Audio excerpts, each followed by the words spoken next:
Bonjour. Aujourd'hui je fais cette vidéo parce que j'ai une personne qui m'a demandé comment on faisait quand une personne n'avait pas faim, et en plus cette personne donc est malade d'Alzheimer.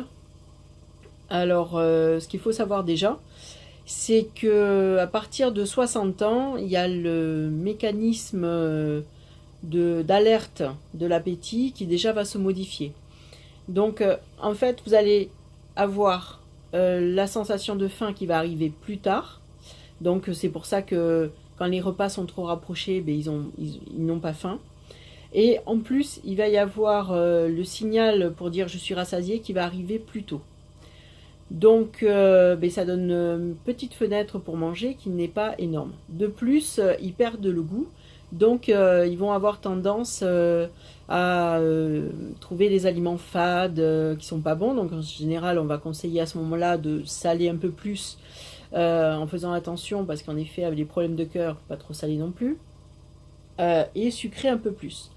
Donc il y a aussi cette sensation qu'en fait avec l'âge on préfère aller vers le sucré plutôt que vers le salé.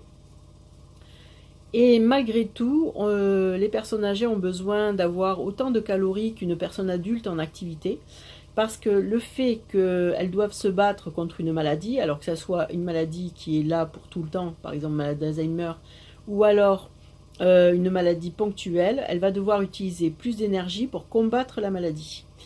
Donc à ce moment-là, elle va utiliser beaucoup plus de protéines et de calories.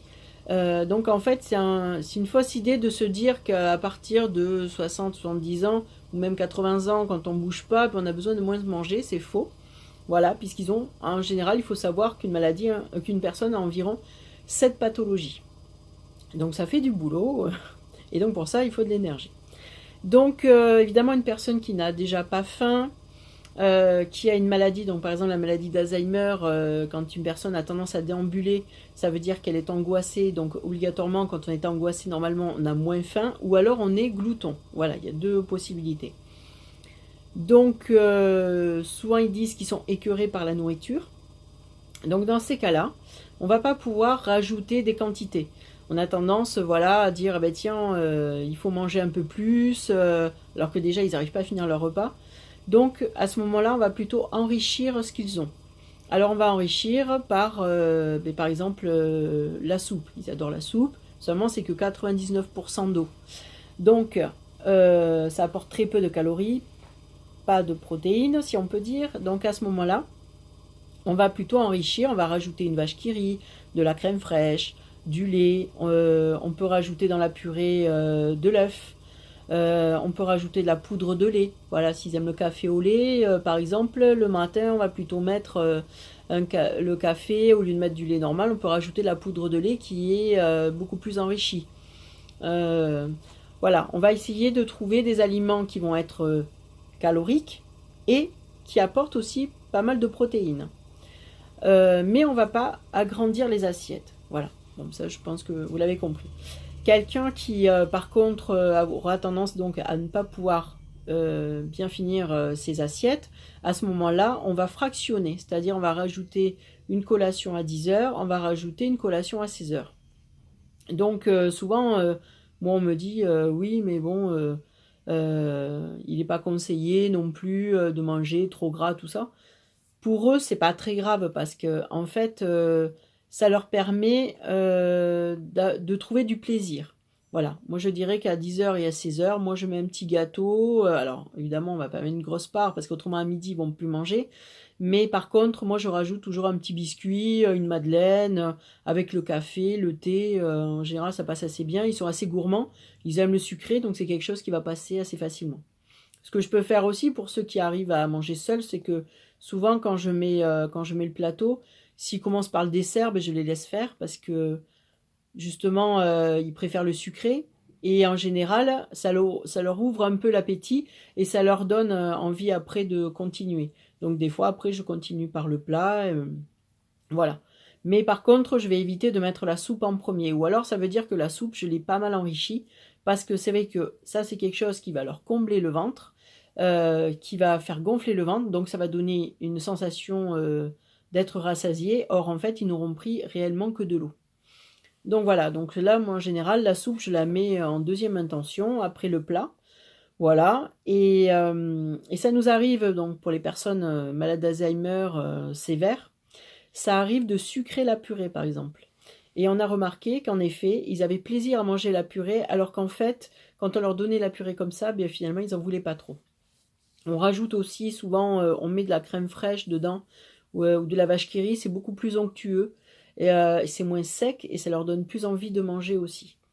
Voilà, après, ce qu'on peut conseiller aussi, c'est de cuisiner au beurre plutôt qu'à l'huile, parce que voilà, ça amène des calories.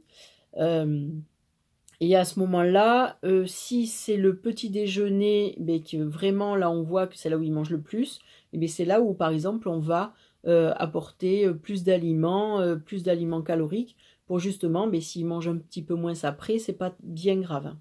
Voilà. Après, là, quand malgré tout ils perdent trop de poids, donc il faut savoir qu'on considère qu'une personne est en dénutrition du moment qu'elle a son IMC, donc indice de masse corporelle, en dessous de 21, tandis qu'un adulte, ça sera en dessous de 18. Voilà, on le met un peu plus tôt. Euh, et que, en fait, il faudrait que sur 6 mois, il y ait 10% de perte de poids, ou sur un mois, 5%. Donc là, on considère que la personne est en train de se dénutrir. Une personne qui est en surpoids et risque la dénutrition comme une personne qui va être mince. Voilà, souvent on se dit, ben, elle a des réserves, ça va aller. Non. Si elle perd trop vite, elle va perdre trop de protéines. Et donc à ce moment-là, on va avoir un état général qui va être altéré, de la fatigue. On va avoir aussi une altération de la peau parce qu'il va lui manquer des protéines. Donc là, il peut y avoir des problèmes, en effet, d'escarres qui peuvent venir par la suite. Et s'ils arrivent, on a du mal à les soigner. Donc on a remarqué que c'est vrai que c'était important quand ils mangent bien ou du moins assez calorique avec assez de protéines, on a une peau qui est beaucoup plus, qui est moins sèche, moins cassante, qui quand ils se font mal, elle se répare plus vite. Donc ça, c'est quelque chose d'important. Les protéines, elles jouent aussi beaucoup de rôle dans les défenses immunitaires. Donc en effet, si elles sont en manque de protéines, obligatoirement, ben, elles auront du mal à se défendre contre les maladies. Donc voilà, c'est pour ça que c'est souvent important de prévenir. Et une personne, on va commencer à voir que l'appétit diminue, ben on va vite mettre des choses en place, déjà au départ naturelles. Et après, c'est le médecin qui décidera de rajouter des compléments alimentaires. Donc avec l'expérience, moi ce que je conseille aussi, c'est que les personnes déjà qui ont du mal à manger, si vous devez mettre des compléments alimentaires qui sont à base de crème ou lactés, je conseille déjà de me mettre au petit déjeuner. Parce que souvent le problème c'est que c'est assez lourd et souvent ils se plaignent qu'ils ont du mal à les finir, que c'est trop important et donc après ils mangent pas forcément le repas après le suivant. Donc moi ce que je conseille à ce moment-là, il existe des jus de fruits hyper protéinés et à ce moment-là, ben, c'est en fait à la place de la boisson. Voilà, ce qui fait que vous rajoutez des protéines, des calories, mais vous n'augmentez pas la quantité qui boivent. Et là, l'avantage, c'est que vous pouvez le mettre le matin, le midi, le soir, vous mettez à 4 heures et le soir. Voilà, un jus de pomme, ça passe toujours bien. Et c'est vrai que nous, on a remarqué qu'en effet, les jus de fruits passaient beaucoup mieux que les crèmes. Voilà, encore les crèmes, ça passe pas trop mal. Mais bon, souvent, il y a un goût écœurant. Enfin, souvent, ils nous le disent quand même, hein, que ça a l'air un peu difficile. Donc voilà, les jus de fruits, ça marche bien. Il y a des gâteaux qui sont hyper protéinés. Voilà, mais bon, là, voir le prix et comment c'est remboursé, parce que ça, je ne sais pas. Mais voilà, sachez qu'il y a aussi des gâteaux qui sont hyper protéinés.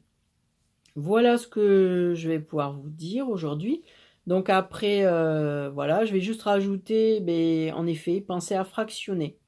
Le repas est trop important, et bien il faut étaler sur la journée les apports. Et donc voilà, d'où là le petit gâteau qui va arriver, ben, elle n'a pas trop mangé, c'est pas bien grave. Je vais compenser avec, si elle aime le pain aussi, eh ben, du pain et du fromage aussi, hein, s'ils aiment le salé, donner salé. S'ils ont tendance donc à avoir pas trop faim, on peut laisser sur la table quelques gâteaux, des choses comme ça. Bon, à faire attention s'il n'y a pas de risque de fausse route, hein, quand même.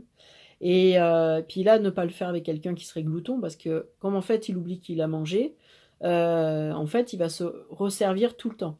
Donc voilà, ça marche pour les personnes qui ont tendance à ne pas manger. Voilà, peut-être qu'un petit gâteau qui traîne leur donnera une envie, bien que nous, on l'avait essayé et c'est vrai que c'est pas ce qui avait été le plus concluant. Ce qui avait marché par contre, c'est de goûter avec eux. Donc ça, ça c'est cool pour nous.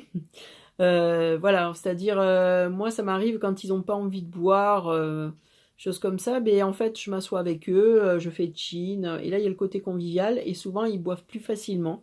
Alors moi je suis pas obligée, voilà, je peux prendre un verre d'eau, mais voilà, le fait de goûter avec eux, ben, finalement des fois ça leur donne plus envie que de le faire tout seul. Voilà, donc écoutez, n'hésitez pas à me faire des retours, à me dire si vous manque quelque chose, si vous avez d'autres idées, parce que vous avez peut-être plein d'idées à nous proposer. Et si juste une petite chose que je voudrais rajouter, parce que ça je l'ai vu et j'ai trouvé ça très intéressant. C'est une aide-soignante qui proposait ça parce qu'elle était dans un service de déglutition et en fait elle avait un ciseau à plusieurs lames et en fait ça permettait par exemple un croissant qui serait, on sait que les croissants avec la pâte feuilletée, il y a des risques de fausse route. Et donc en fait, ben, elle avait réussi à le couper en tout petits morceaux et la personne qui avait le trouble de déglutition avait pu manger le croissant. Et ça, je l'ai trouvé super parce que elle avait le goût du croissant, tandis qu'on a tendance à toujours à repasser en mixé. Donc, on va porter des blédines, des choses comme ça. Mais là, ça lui avait permis d'avoir le goût du croissant et de pouvoir le manger parce qu'il était vraiment coupé tout fin. Et voilà, ça c'est une petite astuce que j'ai vue il n'y a pas très longtemps et que j'ai trouvé super. Voilà, donc sur le coup, ben, je vous souhaite une bonne journée et à la prochaine.